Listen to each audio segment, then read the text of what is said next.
this meeting to order. We're going to call this meeting to order. And we'll begin with the Pledge of Allegiance. And John, would you like to lead us? Pledge of Allegiance. I pledge allegiance to the flag of the United States of America and to the republic for which it stands, one nation, under God, indivisible, with liberty and justice for all.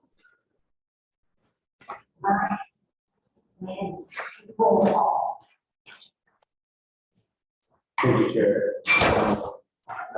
Committee Member Hammond. Here. Thank you, Committee Member Robertson. Committee Member Turner. Here. Thank you, Committee Member Arnold. I'm here. Thank you. There is support. Thank you. And then do you have the meeting protocol reminders for us? Yes, thank you. In facilitating a hybrid meeting, we just want to remind the meeting attendees that we will go through each agenda item, and the format will be there will be a staff presentation. Concluding the staff presentation, there will be discussion among the committee members. After that, we'll open up for public comment after each item. Public comment will be limited to 3 minutes per person. We will also take questions from folks in person. If you do have a question in person, we'd ask that you come to the podium. There will be a 3-minute timer started. And you'll see the color going from green, yellow to red, and that will be public comment for each person. And then lastly, if you're on Zoom, you raise your hand and you have a question that during the public comment section after each item, we will unmute you and allow you to ask the question or speak. And that's all I have. Okay, great, thank you. And at this time, we can first minutes request that Russ is here. Okay, so next on our agenda, if everyone has had a chance to.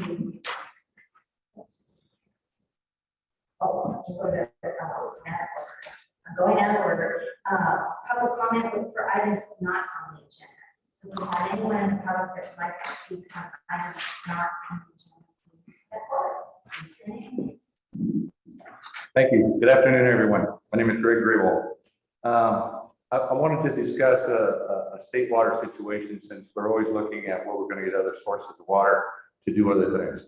So if everybody doesn't know this, every property in our county is assessed a special tax that goes to the state water project.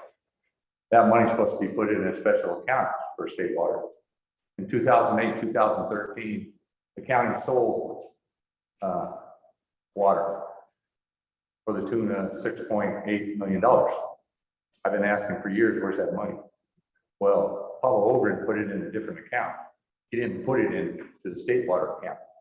So the grand jury did an investigation and found that that money needs to be moved back. So they're going to move back $6.35 something thousand. That's all fine and dandy, but they're not getting the point. All of us invested in something. They took the profits, did something else with them, and we're owed over 10 years of interest on that $6.3 million. And that's what I've been pursuing over the last week or so. I don't know how many people know that. It doesn't matter what it costs each individual guy. It's all of us together on what we paid and what it was supposed to be used for. And it wasn't being used properly. And other people benefited from that money. And I think we need to keep an eye on those kind of things. We seem to keep having little issues with all kinds of different government agencies on thinking what they can do with what I call OPM, other people's money. So if I'm going to be a shareholder, I want profit sharing when you sell my asset that you made me pay for. So thank you. Okay, thank you. Are there anybody else? Public comment items not on the agenda? Okay, then we're going to move to item number 6 on our agenda, which will be the approval of the April 27th, 2022 meeting minutes. We will need a motion to second. Oh, I'm sorry. Anyone will come out of this? Nobody. All in approval. Second. Okay. This is the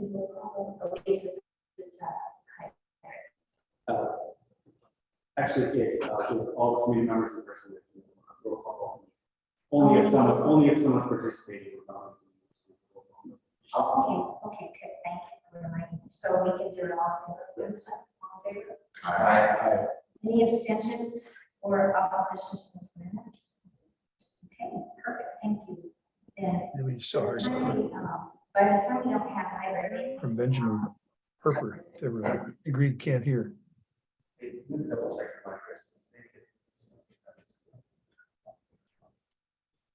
Testing, can you guys hear now? I'll let you know, we can just keep going. Item number 7 is the response. There's what I didn't have with me. It's a heavy package. Or we could just give you a minute.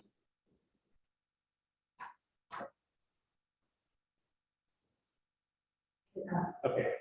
Thank you. Do you see where to make it louder on your computer? Sorry. I don't know. We can keep, I mean, item number 7 is sent to me as lengthy. Looks like he has nothing to report in response to the previous one. There's a, I don't know if that'll do it. That's correct. Okay, we'll move on to item number 8, which is an update on the submittal of the amended GSP. Now we can decide. Let's hear from Mark. Okay, thank you, Chair. So yeah, just a quick update, the groundwater sustainability plan was revised in response to WR's finding of incomplete. We, all 4 GSAs approved or adopted by resolution the updated GSP. The last of the GSAs was the county that happened on July 12th. Each of those adoptions was held in conjunction with a public hearing. The final GSP that was approved by all 4 GSAs was uploaded to the DWR portal on July 19th, one day ahead of the deadline, but we did get it in. And then we got confirmation that DWR has posted it as of July 21st. So that started the 60-day public comment period, and that will end on September 19th of 2022. At the end of that 60-day period, then DWR will make a final determination on the GSP, and they're telling us right now by late 2022 or early 2023. So happy to report it's complete and now we'll just wait and hope that we did a good job. I would like to just send kudos out to, we had 2 consultants that helped us on that effort, plus all of the GSA Cooperative Committee staff, and everyone did a great job. Todd Groundwater and GSI Water Solutions were extremely helpful, and so we're happy with the product that we've got. With that, I'll take any questions. Any questions or comments from the board up here? No. I want to thank Todd Groundwater and GSI as well, and I know Blaine, you did an awful lot of work on this, and it feels really good to have it done. So thank you. Any public comment on this item? Okay, then we're going to move on to item number 9 on the agenda, which is a report on the spring of 22 groundwater levels. This is something that this will be the first time that we've reported back to the Cooperative Committee on the results of the spring round of groundwater level measurements. In the Paso Basin, groundwater level measurements are made in a network of wells twice a year. So once in the spring, hopefully in April, it's per DWR standards, it's allowable to extend into early May if necessary. And then they're also measured again in October. And then those are the water levels that are used to basically measure the health of the basin. So we completed the 2022 spring round. There are 104 wells that are currently monitored in the Paso Basin. We managed to measure 96 of those wells. Some of those wells were just inaccessible this year. But that's better than some of the historic rounds. So we did a pretty good job. I got 96 wells measured. You can see on that exhibit, the green ones are the ones that were measured. The red are the ones that are in our network, but that were not measured. Next slide.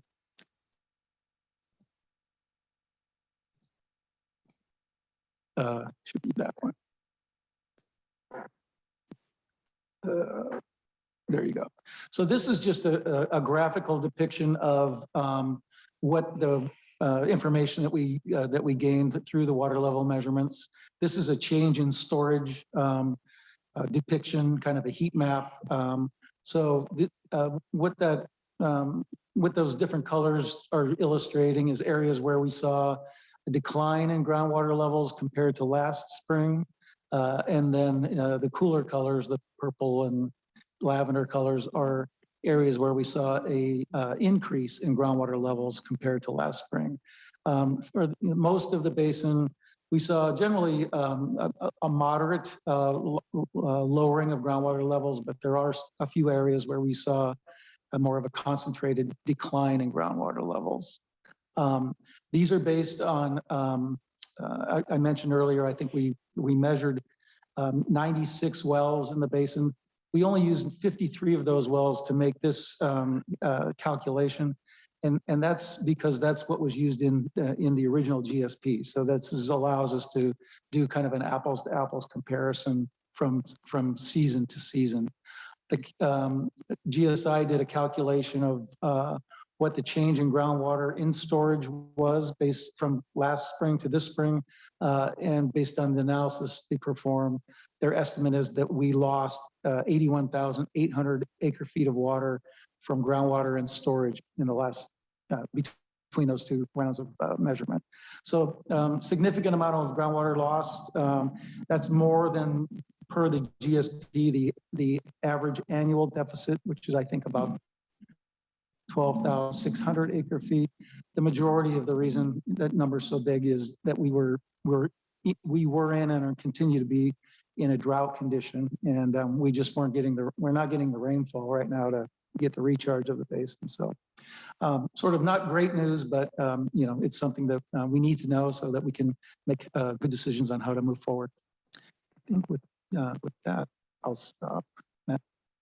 Dr. Reilly, how does that correlate with the water basin in the reservoirs on the surface waters and the reduction there with the are those comparable? Well, certainly the surface water reservoirs, we have none in this particular basin, but for instance, Lake Nacimiento water levels are extremely low. I think I heard in the last week that their levels are down around 23% of storage capacity.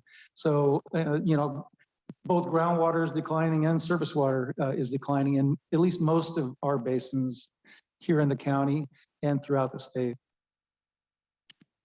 Question also too, it looks like, from the monitored wells, there's like 3 that are in that area. At least I'm kind of comparing the two maps, where we show there's 4, it's like on Indian Creek. That's where the red spot is essentially. And so all that data was essentially brought in from those 4 wells.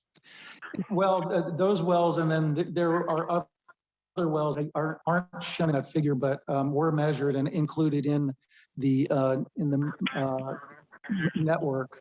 And those wells extend to the southwest of sort of the center of that red zone. So there's a number of wells that are being used to bring the data in to create that depiction. Right. Yeah. Right. Okay.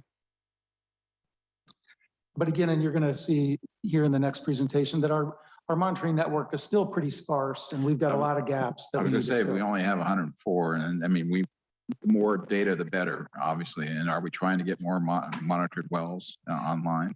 Yeah, absolutely. And in fact, the next agenda item, we're going to talk about that. Yeah. Thank you. Any other questions up here? Okay.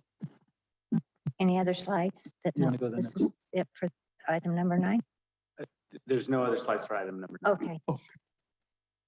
I just wanted to comment that I appreciate these slides are really good.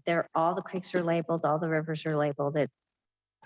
I just appreciated how clear it was to see all this with your slides. So anyone from the public have a comment to make on item number 9 on our agenda? Yes, thank you. I have a quick question for Glenn. What are Name. Your name. Oh, I'm sorry, Gregory Wong. Yeah. Thank you. Do we know? I'm sure we know. What are the differences in the well depths in the different areas?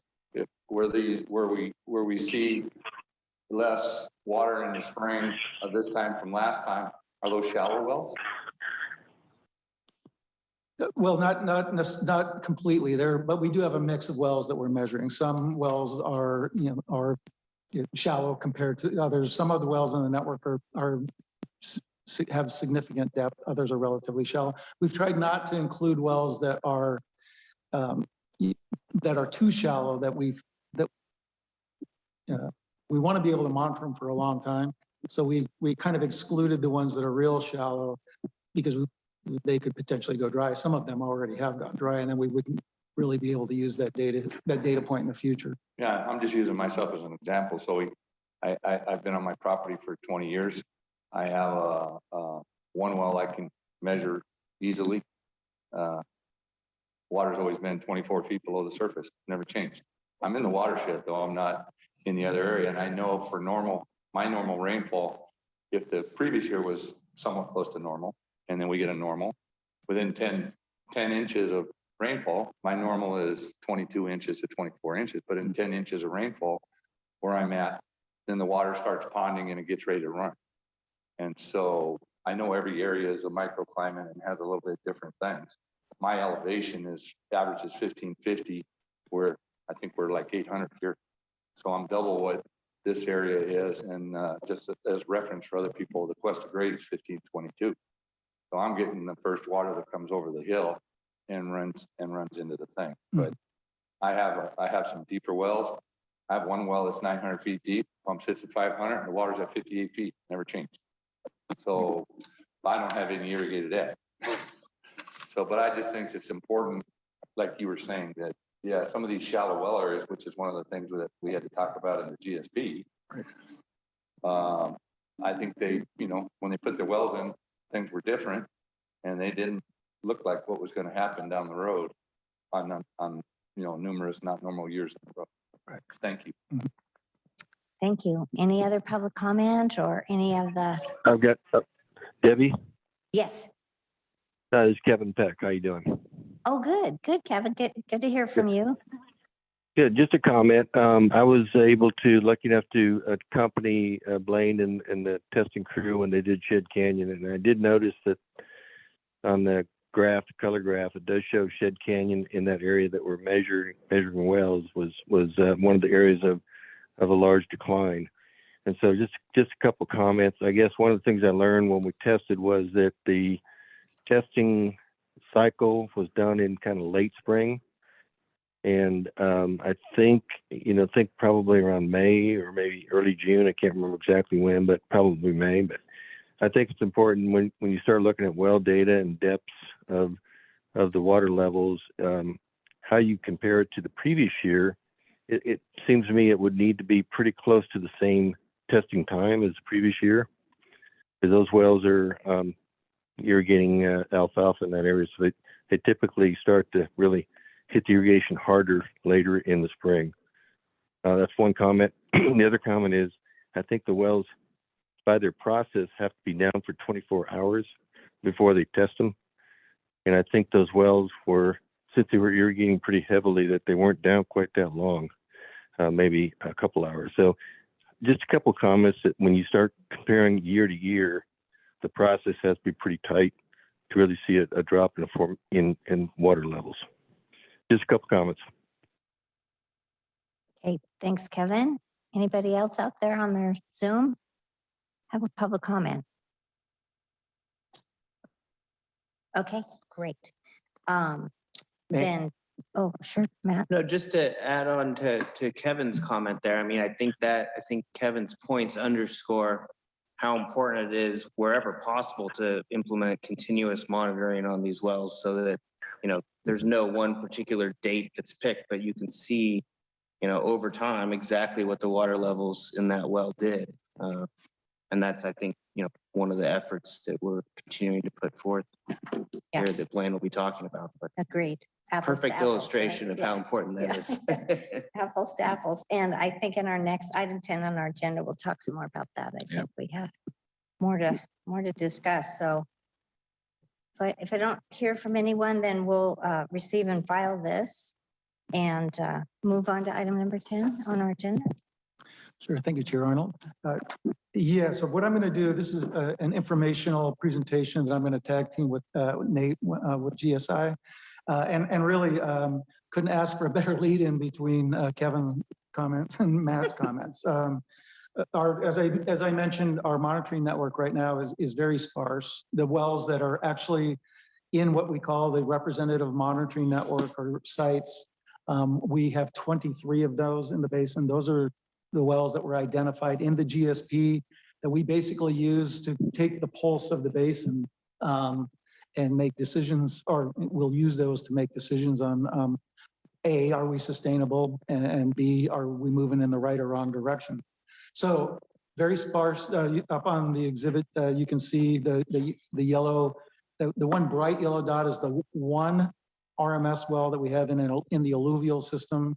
And then the others are wells that are completed in the Paso Robles formation. Next slide. So what I'm going to do now is I'm going to turn it over to Nate. And what GSI has done is they've gone through and looked at the existing wells that we know about, that we think some of which we currently monitor as part of the network, beyond the RMS wells that are used in the spring and fall water level measurements. And then Nate's also going to talk about what we're proposing to do in the future, in the immediate future, to expand this monitoring network using existing wells and potentially some new wells as well. And then he'll also talk about his recommendations for, see, I'm telling you everything you're going to say. His recommendations for not only expanding the monitoring network, but instrumenting a significant portion of the wells or a percentage of the wells in our monitoring network to address some of the problems that both Kevin and Matt expressed just a few minutes ago. So, Nate. Great. Yeah, thank you, Blaine. This is Nate with GSI. And I couldn't agree more. That was an excellent segue, those public comments, into this presentation we have in front of us now. On screen, you see a bunch of white dots on the map have been added to those 23 existing RMS wells. That is a select set of the county monitored wells. You may recall there are 104 of those currently monitored in the basin. These were selected based on, really optimal locations within the basin, and they seem to represent well the areas that they're located in compared to other potential wells in those areas. And then we've also completed 4 wells recently through SCP funds. The city of Paso completed those. There's going to be a lot of dots popping up on this map, so it'll be kind of hard to keep track of everything, but those are up there, kind of the north end of Airport Road. You have one set of SCP wells, and then also down there by the 13th Street Bridge. Is that the one with a kind of a cross through it? It's kind of hard to see, Nate, but yeah, it looks like a different kind of a circle there. Yeah. Yeah, different kind of, there's going to be a lot of different kinds of circles. Yeah. Let's go to the next slide. Okay, so now we've added a set of wells that have been identified by Estrella El Pomar Water District, shown in the blue diamonds. There's 12 wells there.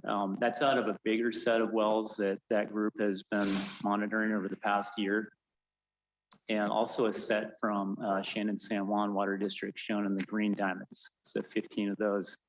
Again, that's a subset of the wells that that organization has been monitoring over the past year. And you can see we're really starting to infill some of our data gap areas in the basin. And on this slide, we're up to 82 wells total. These are all existing wells at this point. Let's go to the next slide.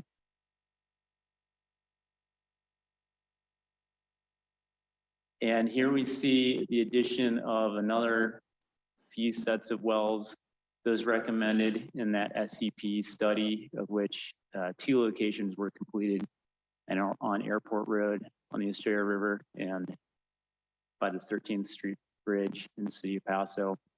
So there's 6 other locations shown with that kind of bullseye symbol in light orange.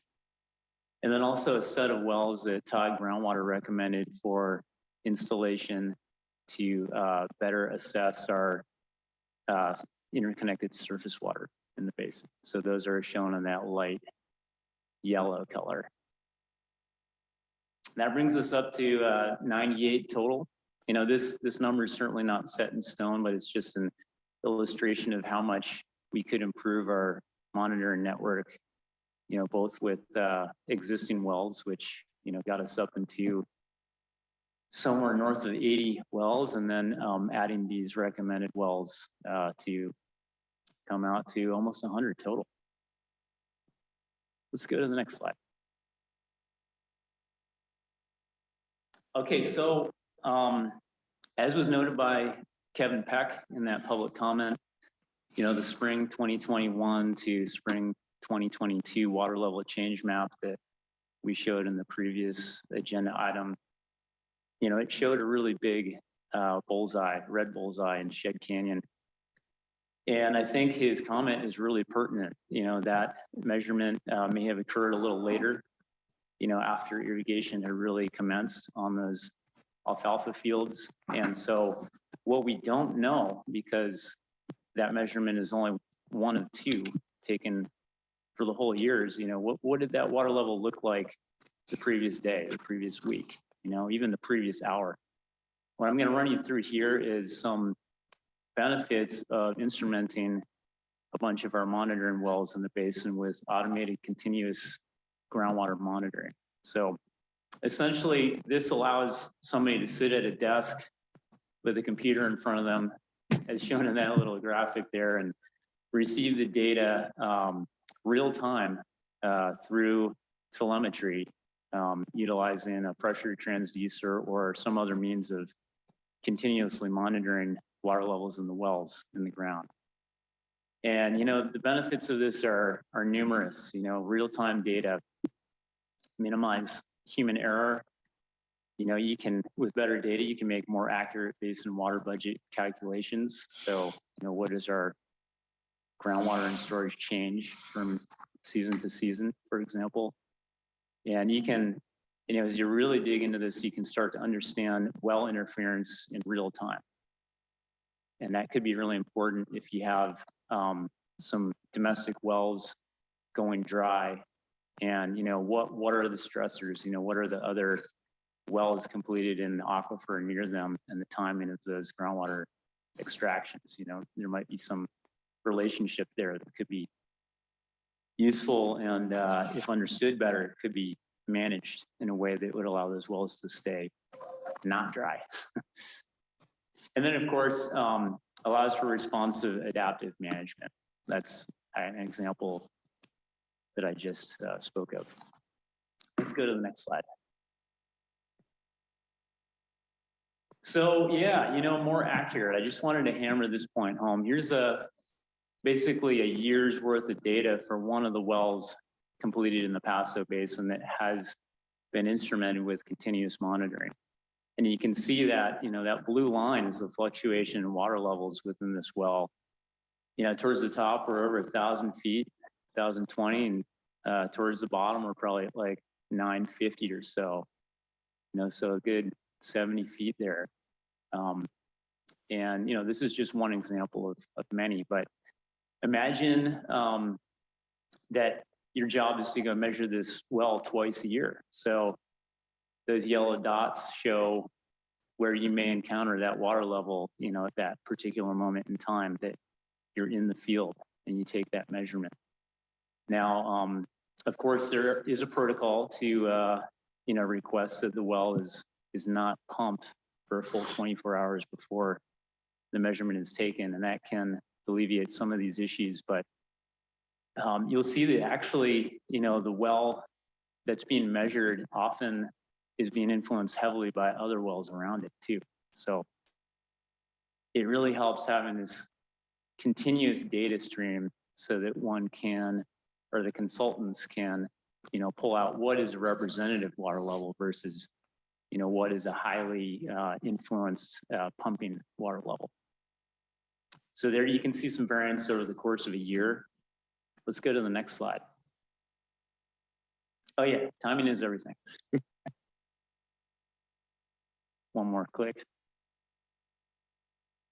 So this is the same well, and we're zoomed in here to a month long on the x-axis, and we're still seeing quite a bit of variability on the y-axis there.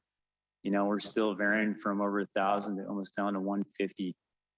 And of course, those really sharp downward drops are associated with pumping in this very well. But there are also other influences that are more subtle, and those are influences from neighboring pumping wells. So that wouldn't be captured necessarily in that protocol that the county has of allowing a well to recover for 24 hours before measurement. And I just wanted you to note like how different a measurement you could get over the course of 1 month here. We have one measurement there in that top yellow dot over 1,000 feet. And then more likely than not, you wouldn't actually measure it while the well is pumping, so that lowest dot's kind of irrelevant. But if you were to arrive a week later, say, you may get a measurement at 980 feet. So quite a difference. And zoom in just a bit more with the next slide. So even over the course of 1 day, you can have a pretty big drop in water level based on pumping in a neighboring well. And here's an example of that. You know, if you measured at 8 in the morning, that upper yellow dot there, you'd get that measurement at about 1,003 feet, let's say. And then if you took lunch first and, you know, got there around 1 o'clock, you get a measurement 994-ish. So the timing of these measurements is super important. And, you know, a comment that that Councilmember Newhall, Turntime, sorry, made, you know, is that, you know, it's really probably not appropriate to just pick a certain date and say this is the moment that we will compare year to year. What we're really interested in and what's required in Sigma, as a matter of fact, is what is that low measurement of the year? You know, it doesn't matter when it occurs. It could happen earlier in some wells and later in others. But that's the important thing to capture. And then also, what is that high measurement? So this continuous data will really allow us to start doing that in a proper way. Next slide, please.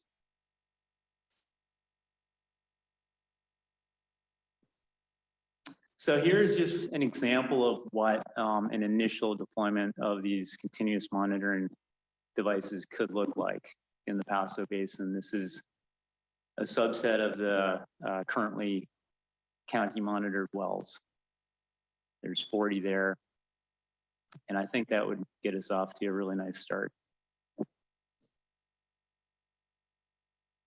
Nate, just one, maybe have you clarify one thing. So the way you've got the proposed network, even, and you can use this exhibit, there are some areas where there just basically are no wells, but isn't it true that those areas are areas where there's just not a lot of groundwater pumping occurring also, right? Yes, the answer is conditionally yes. There are areas that still would be data gaps with this layout, but I want to assure you that those can be infilled pretty effectively with efforts of EPC and Shannon San Juan. So this would, you know, this slide was intended to just be like, you know, what's the low hanging fruit? And these are all currently monitored by the county. So that seems like a logical place to start. But I think, you know, concurrently, or maybe even this could be revised and we could add in some Shannon San Juan measured wells and EPC wells and roll that out to fill in some of those data gap areas. But yeah, certainly there are large parts of the basin where there's very little water use that look like data gap areas in this slide, but in fact, they're really not because there's so little water use.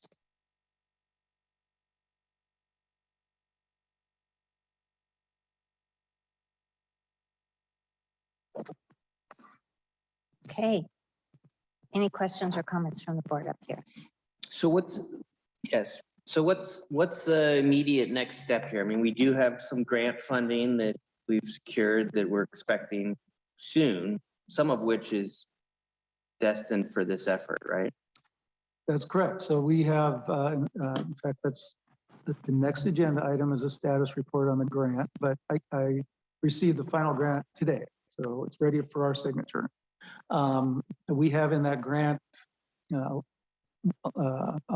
somewhere north of $1 million to fill data gaps in the basin. Most of what Nate has talked about in this last presentation are the data gaps that we would fill. There would be some additional things like stream gauges that we would like to have constructed as well. But most of that $1 million would go to build out the monitoring network that Nate has described. It's the highest priority as far as programmatic priority in the spending plan for the grant. So we would initiate work on that essentially immediately. Yeah, Blaine, do you have any idea, once we initiate that effort, how long it would take to get them in place? I mean, how long does it normally occur? Well, with regard to bringing the existing wells into the monitoring network, most of that, they exist. Most of that is going to be getting access agreements put together so that the landowners have the protection that they want and still allow us to have access to their data. So as far as the physical amount of work that's required there, it probably, and I could have Nate jump in here as well, there probably would need to be some verification of well condition that they're, the ones that are selected are appropriate for their use, but I think that can be done fairly quickly. So the first piece of it, bringing existing wells into the network, I think we can get most of those in the next, potentially by the end of the year, and maybe even in time for the fall cycle of the October cycle. During the spring check, yeah. Yeah, and then as far as instrumentation goes, it's my understanding, I'm talking to the GSA staff,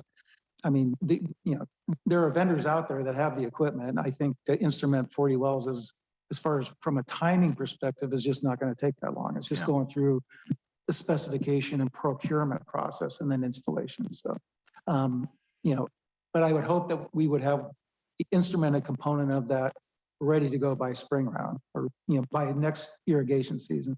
And so when we have these monitoring wells that we got to be kind of bringing into this system, are we getting a mix? In other words, ag wells versus residential wells?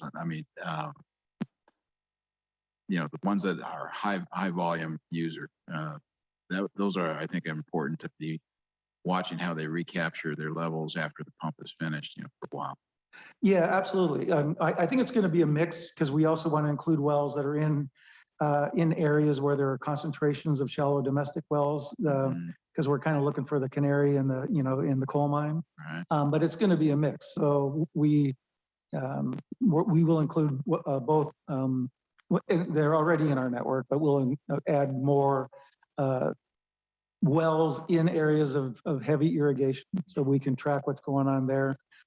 Some of those would be active pumping wells. We just have to be, cognizant of that when we look at the data. And then some, in a perfect world, you'd like to have true monitoring wells that have no pump in them, so you can track, static conditions as well.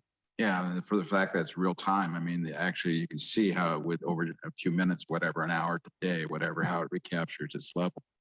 That's going to be really interesting information, I think. Yeah, and I think, as Nate was pointing out, you can kind of strip out the effects of, the pump in that particular well and then influence from pumping in neighboring wells. Right. With that kind of data in these guys' brains, I think we really can understand to a much greater degree what's going on in the basin than we do right now. Yep. Anything, Rob? Okay.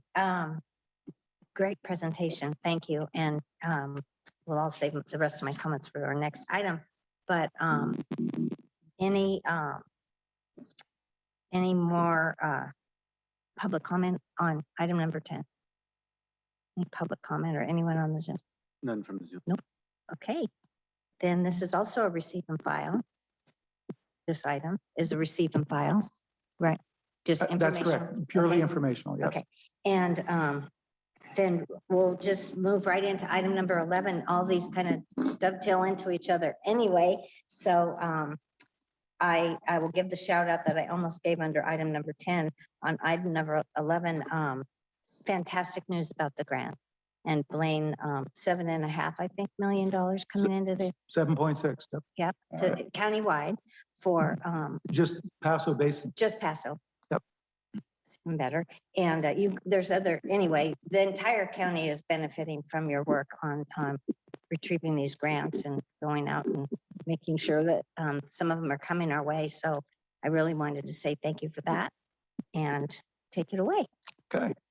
So this is just a quick update. I already kind of opened the present for you guys. We were awarded a $7.6 million grant. We have 3 years to commit those funds. As I mentioned, I received today the final grant agreement ready for our signature. So pretty excited. We will return that hopefully tomorrow. And the funds are, based on conversations with DWR, the funds are expected to be available soon, within the next 30 days, I would say. So next slide. So in that grant application, and this was built, this work plan, spending plan was built collaboratively with participation from all GSAs. So all GSAs work together to come up with this spending plan. We've gone through it before. I'll just kind of real summarize it. We wanted to put money into real projects, into sort of brick and mortar that would really benefit the basin and bring water to the basin. So we have $4.5 million, with $3.5 million of that going to the city of Paso for their Salinas segment of their, I'm going to call it their Purple Pipe project. That's going to allow the city to bring recycled water to the east side of the Salinas River and to areas where folks, the agricultural community, as well as other folks, can have access to that water to be used in lieu of groundwater pumping. So really happy that project was just, timing was perfect, was ready to go, and city was just amazing to kind of carry the lead on that one. There's a smaller version of the same project up in San Miguel. So we have $1 million earmarked for that project. But again, would be used for the same purposes, generating or producing recycled water to be used in lieu of a groundwater pumping. We talked about earlier, the 1.4 million is for filling data gaps. That would go to exactly the thing that we just discussed, expanding that monitoring network, making a more sophisticated monitoring network, instrumenting it, and really giving the public access to that data on a real-time basis is what we're envisioning. And not only the public, I mean, all the public, including growers that will use that to make decisions about changing pumping behavior possibly. That's 1.4. Then the next thing we have is $800,000. These are for what we identified as high priority management actions. So it's a well verification registration program, groundwater extraction measurement program. That's a sort of AKA a metering program, although it may not result in physical metering, but maybe another form of extraction measurement using possibly ET as a proxy. A well interference mitigation program. These are programs that will be focused on the areas where we have concentrations of shallow domestic wells and what we can do to improve groundwater conditions in those areas to lessen future impacts on areas where there are shallow domestic wells. And then lastly, there's a multi-benefit land repurposing program. This is a program that would hopefully result in opportunities to promote repurposing of land to lesser water use or maybe no water use, and finding a way to hopefully incentivize folks that are in the right position to do that to benefit the basin. And then we have basically some feasibility engineering studies to move some projects that have been identified, but we just need to move them forward. None of those are really ready to be shovel ready right now, but we can use $650,000 to do engineering studies to move those closer to that shovel ready point. And that's how we're going to spend the 7.6. We also had an additional 4 work items that we identified that were not funded. That would have brought our grant to about 10 million.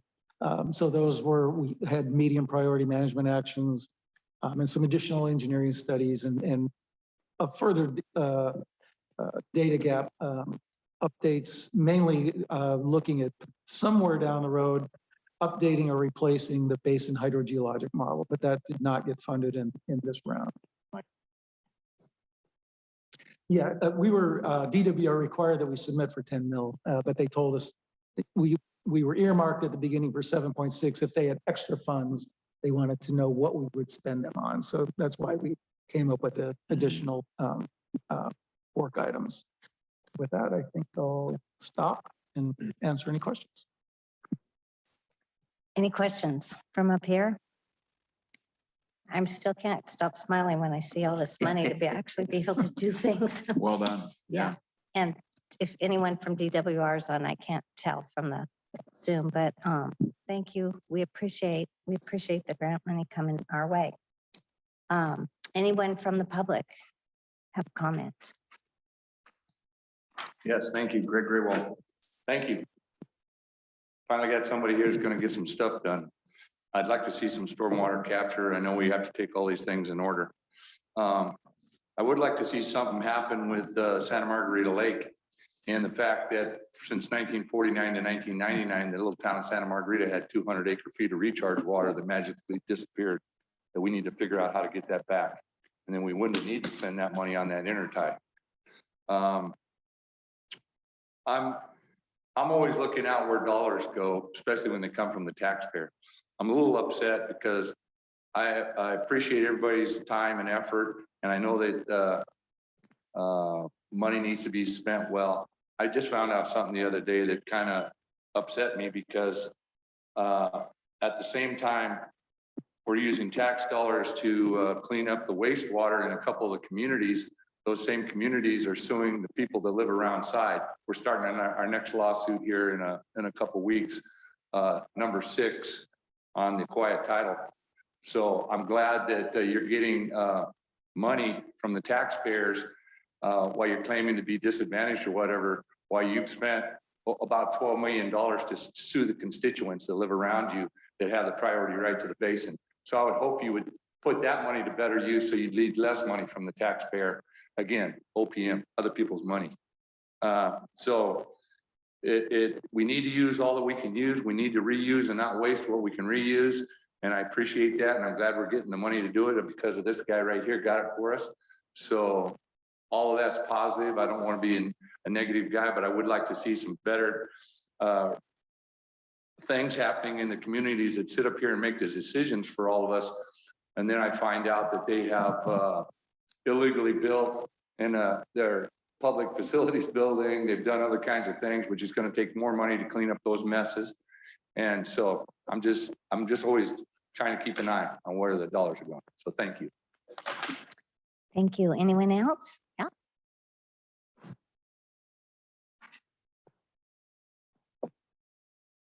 Yes, Anne Myrie, along with members of my family, I'm a landowner, irrigated landowner and grazing land in the Shandon area. And I am heartened to see what's going on today. I was pleased that our well example was a healthy well that recovers when it's drawn down like that, because I've asserted for a long time, a well could be drawn down 70 feet or 100 feet and you shouldn't have to worry about it. I certainly think it's ideal to get round-the-clock monitoring. 40 wells is going to give you a lot of knowledge for future basin management plans and modeling. And amazing, $7.6 million. I know how Debbie feels. And I think it's all going to the right places. That's what I like. To the 2 recycling projects, which I think will include probably stormwater, possibly, to data gaps, which we know we have a lot of. So anyway, congratulations to the Paso Robles Basin. That's all I can say. It's been a long, hard road going back almost 20 years with the Blue Ribbon Committee, a lot of setbacks, but I think finally you might be on the right track. Thank you. Thank you, Anne. Anyone else? Anybody on the Zoom that has a public comment? No? Okay, well, again, Blaine, thank you for everything you've made. You put a smile on everybody's face on this one. We'll move on to item number 12 and take any updates from our member GSAs, starting with Paso Robles. John, do you have any updates? Matt, I think it's Oh, good. perfect. Good afternoon. My name is Matt Thompson. I'm an environmental engineer with the city's Public Works Department.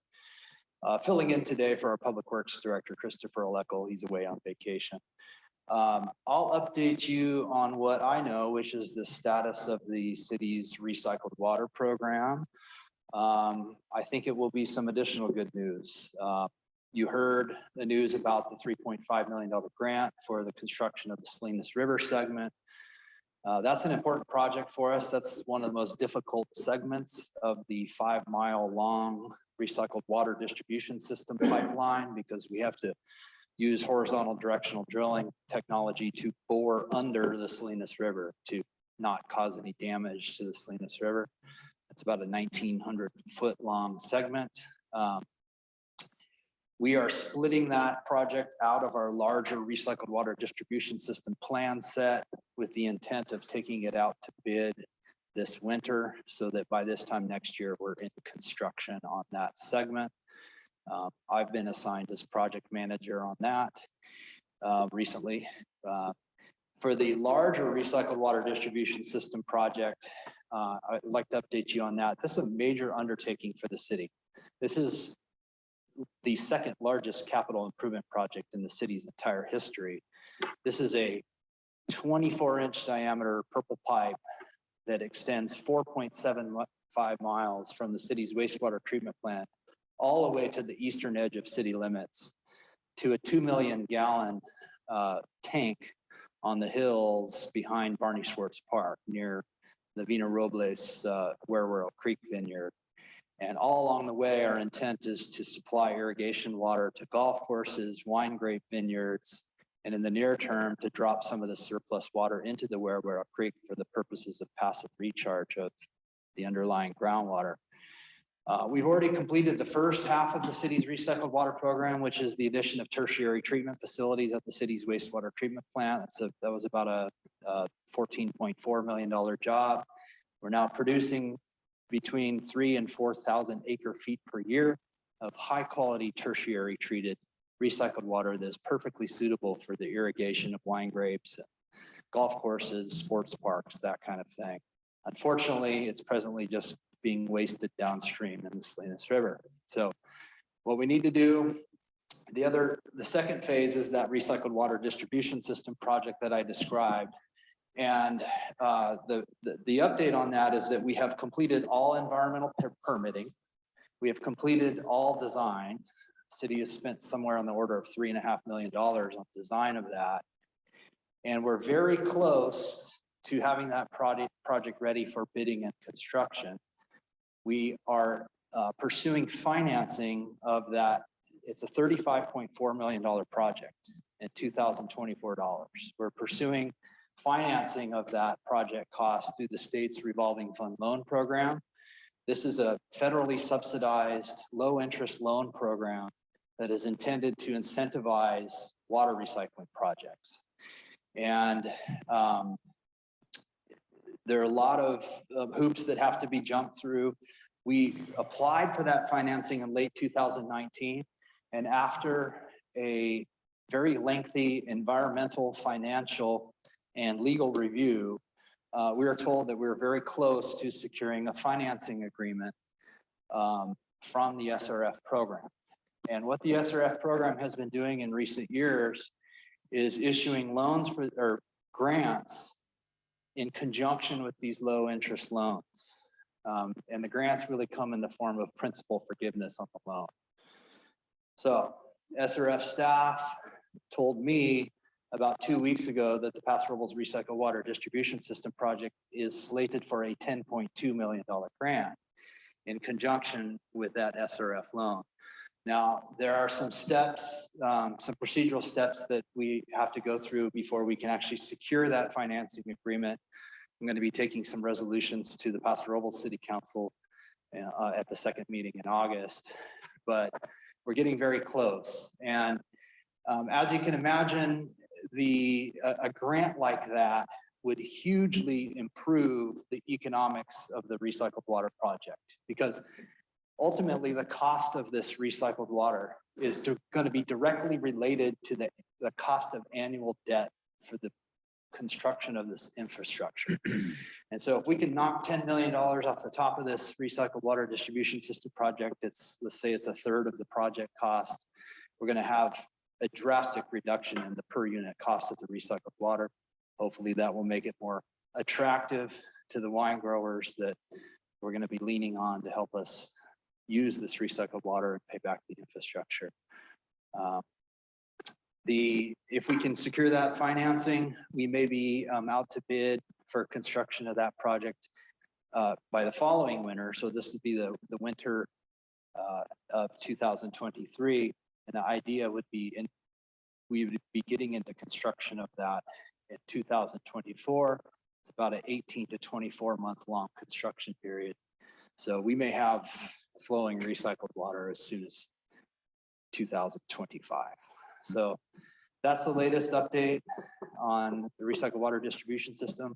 I'll be quiet now unless you have questions for me. And I want to say this, the $3.5 million grant from DWR via the county has really helped to breathe new life into the city's recycled water project. And we're very thankful to Blaine and his efforts to assist us with that grant. So, Thank you, Matt. I wish every meeting was like this. Just one good news, piece of good news after another. So let's see, we'll go to the county. Blaine, you've given anything else you want to add to today's presentation? No, nothing else. Okay, San Miguel, Unless Mr. Dodds, our Director of Utility Services, is online, I have no report. okay, Shandon? No updates. Okay, anybody from the outside, any public comment on this item? You see anything on the computer? No. Okay, we're going to move on to item number 13, and our committee members can make comments. I've already made mine, I think, so I have anybody none. else? No comment. Okay, great. Other than just to say something about Matt Thompson, I mean, he's an outstanding water engineer, wastewater, and he actually now has to put on the hat of solid waste as well. Huh. But no, he's a star in our team, and he's been working very hard on this project for many years, and now it's starting to show, and that's Starting to really what show. it's about. Thank you, Matt. Thanks again, Matt. We will move on to the upcoming meeting, which Blaine, I guess it's just basically just to announce that our next meeting of this body will be October 26th. Right, the next regularly scheduled meeting would be October 26th.